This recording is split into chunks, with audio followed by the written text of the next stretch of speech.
வணக்கம். கோதை தனபாலன். கோதை தமிழ் காணொளியில் எனது இனிய சுதந்திர தின நல்வாழ்த்துக்கள் அனைவருக்கும். இன்று நம் நாடு சுதந்திரம் அடைந்து அன்றைக்கும் சரி இன்றைக்கும் சரி நமது எண்ணங்கள் எந்த அளவிற்கு தெளிவு பெற்றுள்ளன, நமது பாதைகள் எந்த அளவிற்கு முன்னேறியுள்ளன என்று நான் ஆசை போட்டு பார்க்க விரும்புகிறேன். அதற்கு போதுமான ஒரு அனுபவங்கள் எனக்கு வாழ்க்கையில் கிடைத்திருக்கிறது. அது சொல்ல தகுதியும் எனக்கு இருக்கிறது என்ற நினைவில் இந்த காணொளியில் நுழைகிறேன். நாங்கள் அன்று பள்ளி சென்று பாடம் படித்து சுதந்திரத்தை அறியும் முன்னம் எங்களுக்கு பெற்றவர்களாலேயே பல விஷயங்கள் தெரிய வந்தது. எனது அன்னை 5ஆம் வகுப்பு தான் படித்திருப்பார். ஆனால் அவர் காந்தி மீதும் நேரு மீதும் கொண்ட பற்று என்னை மிகவும் வியக்க வைத்தது.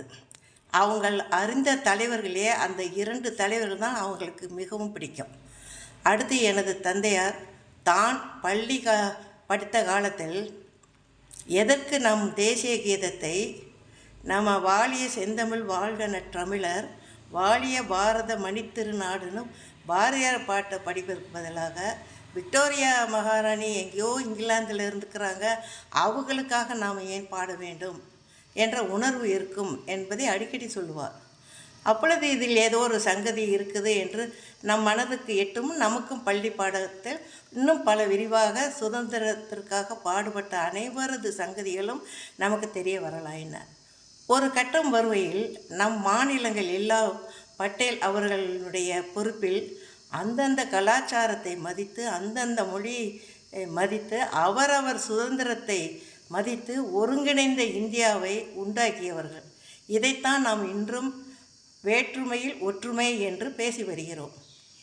இது அன்றிலிருந்து ஏன் இன்று வரை இருக்கிறது, இனியும் இருக்குமோ என்ற ஒரு சந்தேகம் நமக்குள் எழாமல் இல்லை. காரணம், அவரவர் முன்னேறிவிட்டதும் அவரவருடைய அதிகாரங்கள் அவரவருடைய விருப்பங்கள் நிறைவேற்றுவதில் ஒரு ஈகோ கிளாஷ், இதை கட்சிகளுக்குள்ளோ இல்லை தனிப்பட்ட மனிதர்களுக்குள்ளோ இல்லை தனிப்பட்ட சித்தாந்தங்களுக்குள்ளோ அவல நிலையை நம்ம பார்க்க வேண்டியதாக இருக்கிறது. இதில் நீங்கள் எல்லாம் ஒரே இந்தியா, ஒரே தேர்தல், ஒரே நாடு என்று பேசுவது எவ்வளவு ஒரு முட்டாள்தனம் என்று தான் என் மனம் நினைக்க தோன்றுகிறது. நாம் அன்று சுதந்திரம் வாங்கும் முன் காந்தி என்ற ஒருவரால் தான் நம்மால் அனைவரையும் இணைக்க வைக்க முடிந்தது. அதற்கு முன்னம் ஒரு இந்திய அரசியலமைப்பு நிலப்பகுதியை பிரிட்டிஷ்காரனால் தான் வரையறுக்க முடிந்தது. இவர்களால் யாரும் வரையறுக்க முடியவில்லை.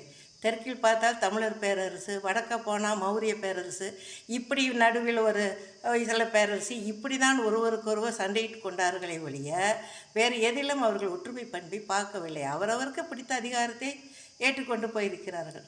ஆனால் பிரிட்டிஷார் ஆதிக்கத்தில் வரும் பொழுது நமது தமிழ்நாட்டு நிலையை எடுத்து பார்த்தால் நமக்கு அடிமட்டத்தில் இருந்த சில தமிழர்களை மேலே எழுப்பி கொண்டு வரும் ஒரு துணிவு, ஒரு தைரியம் நம் நாட்டு தலைவர்களுக்கு அன்று பெரியார் தலைமையில் இருந்தது என்பதை இன்று நான் மனதார ஏற்றுக்கொள்கிறேன்.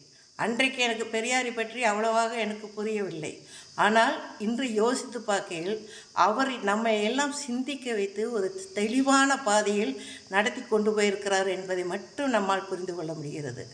சுதந்திரத்துக்காக போராடுவோம் அப்படின்னு சொல்லும் பொழுது அவர் முதலில் உனக்கு சுயமரியாதையை வச்சுக்கொள், உனக்கு கல்வியை பெருக்கிக்கொள், பிறகு அதை பற்றி யோசிக்கலாம், நம் மனங்களிலிருந்து நமக்கு விடுதலை வேண்டும் என்று சொல்லும் பொழுது காந்தி வரும் பொழுது சுதந்திரத்துக்கு நாங்கள் இணைந்து போராடுவோம், ஆனால் இந்த வர்ணாசிரம தர்மம் மனுநீதி தர்மத்தை தூக்கி பிடிப்பதாக இருந்தால் முடியாது என்று மறுத்துவிட்டார். காந்தி அவருக்கு இணைந்து நாம் முதலில் சுதந்திரம் பெற்றுக்கொள்வோம், அவர் உரிமையை நாம் பாதுகாத்து கொள்வோம் என்ற உறுதி வரும்போது இணைந்து கொண்டார்கள்.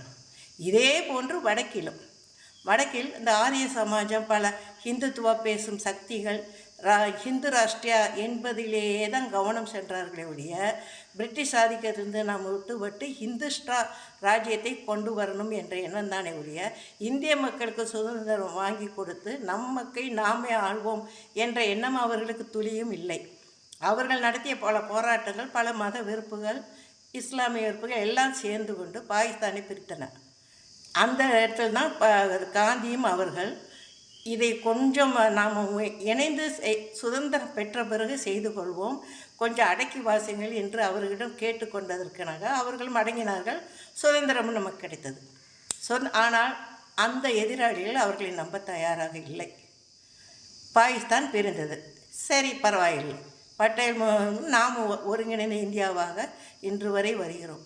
இன்றைக்கு நான் இளைய தலைமுறைக்கு சொல்ல வேண்டிய ஒரு கடமை எனது அனுபவத்தில் சொந்த கருத்துக்களாக சொல்கிறேன். தயவுசெய்து வேற்றுமையில் ஒற்றுமையை அங்கீகரியுங்கள். மத சார்பற்ற தன்மைக்கு வாருங்கள். மத நல்லிணக்கத்தோடு பழகுங்கள்.